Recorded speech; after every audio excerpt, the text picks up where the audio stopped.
এখানে তিথি রীতিনীতি রেওয়াজ সবই আছে, কিন্তু সত্যি সময়ের সাথে সাথে বলা চলে একটু আলাদা, কারণ আমাদের এখানে সময়ের একটু অন্যরকম, তাই উইকেন্ডে পুজোর একটি বিশেষ গুরুত্বও রয়েছে। ইন্দ্রধনুষ দুর্গাপুজো ইংল্যান্ডের আরবারি কমিউনিটি সেন্টারে প্রথম শুরু হয় 2015 সালে। এক ঝাঁক উদ্যমী প্রবাসী বাঙালির স্বপ্ন ছিল বিদেশের মাটিতে নিজেদের ঐতিহ্য, আনন্দ আর মিলনের উৎসবকে বাঁচিয়ে রাখা। তাই দুর্গাপুজোকে কেন্দ্র করে তৈরি হয় ইন্দ্রধনুষ নামের এই সাংস্কৃতিক পরিবারের জন্ম। প্রতি বছর শরৎ এলেই আরবাড়ির আকাশ ভরে ওঠে ঢাকের আওয়াজ, ধূপের গন্ধ আর হাসি মুখের ভিড়ে। 5 দিনের এই উৎসবে সারা জাগে লন্ডনের প্রবাসী সমাজে। অঞ্জলি, সিঁদুর খেলা, সাংস্কৃতিক অনুষ্ঠান আর সুস্বাদু ভোগে সবাই একাকার হয়ে যায়।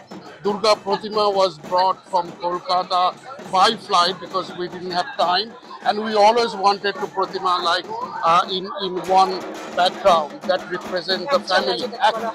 আমরা যেটাকে এক চালা বলি, আমরা প্রত্যেকে এখানে যেটা করি, মাকে বরণ করি আগে, নিয়ে প্রত্যেক মহিলা আবার নিয়ে সবাই মিলে আমরা সিঁদুর খেলা হয়, যেটা বেসিক্যালি আমরা জাস্ট রিচুয়ালটাও বজায় রাখি এবং আবার নিজেরাও তার মধ্যে আনন্দ হয়ে সবাই মিলে এক সহযোগিতা করি। অন্যদিকে পিটারবরো বাঙালি কালচারাল অ্যাসোসিয়েশন এবার উদযাপন করছে তাদের দুর্গাপুজোর 18তম বর্ষ। লংথট ভিলেজ হল তখন রূপ নেয় এক টুকরো বাংলায়।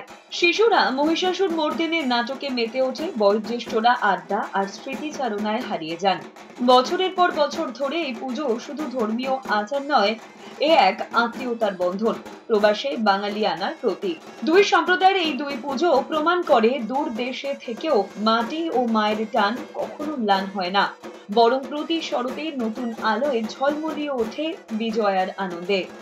আমরা বেসিক্যালি শুক্রবার সন্ধ্যেবেলা করি ষষ্ঠী, শনিবার সকালে সপ্তমী, আর এই সন্ধ্যেবেলাটা শনিবার অষ্টমী আর সন্ধি পুজো। রবিবার আমাদের শেষ হয় নবমী আর দশমী। কিন্তু এই যে আমরা নিষ্ঠভাবে ঘরোয়া পুজোটা করি এবং আমাদের পুজোটা সবাই খুব অ্যাপ্রিসিয়েট করে, পুরো ক্রেডিটটাই কিন্তু আমাদের পুরোটাই অভিজিৎ ব্যানার্জি। দুর্গাপুজো তো শুধু বাঙালির নয়, সারা ভারতবর্ষের এবং সারা বিশ্বের। এটা কারোর নিজস্ব পুজো নয়, এই পুজো হচ্ছে সবার। আর এটা আমাদের বলা যেতে পারে আমাদের রক্তে।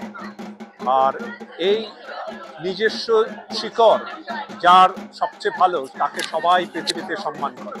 কিন্তু এটা আমি মনে করি যে এটা একটা দায়িত্ব, পিটারবরো শুধু নয়, সমস্ত বাঙালিদের জন্য। তো সেইভাবেই আমি দেখি। সুমনা আলোকের রিপোর্ট, এস নিউজ।